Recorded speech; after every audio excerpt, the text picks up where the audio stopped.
Us fat cats who live within 10K of the CBD, Sydney or Melbourne, we have a certain view of life. And when I was growing up, my view of life, as far as I could see, matched everybody else's view of life.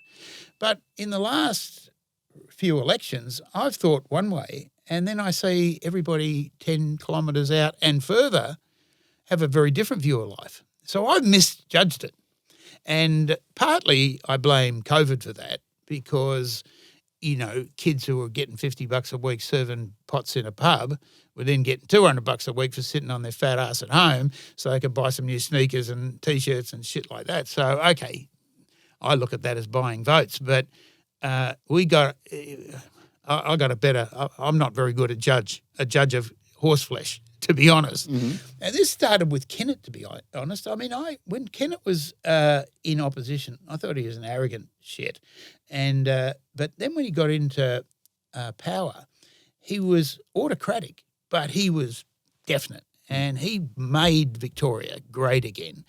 And he did that in ways that I'm going to slightly go off the budget for the moment because I think there's quite a number of things that the government can do. Okay. And one of them, I learned this lesson from Kennett, right?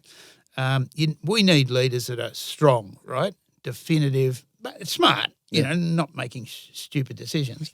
And that was Kennett. Yep. But one of the things he did, just for example, was he put together a team of people that were the CEOs of all the major companies based in Victoria.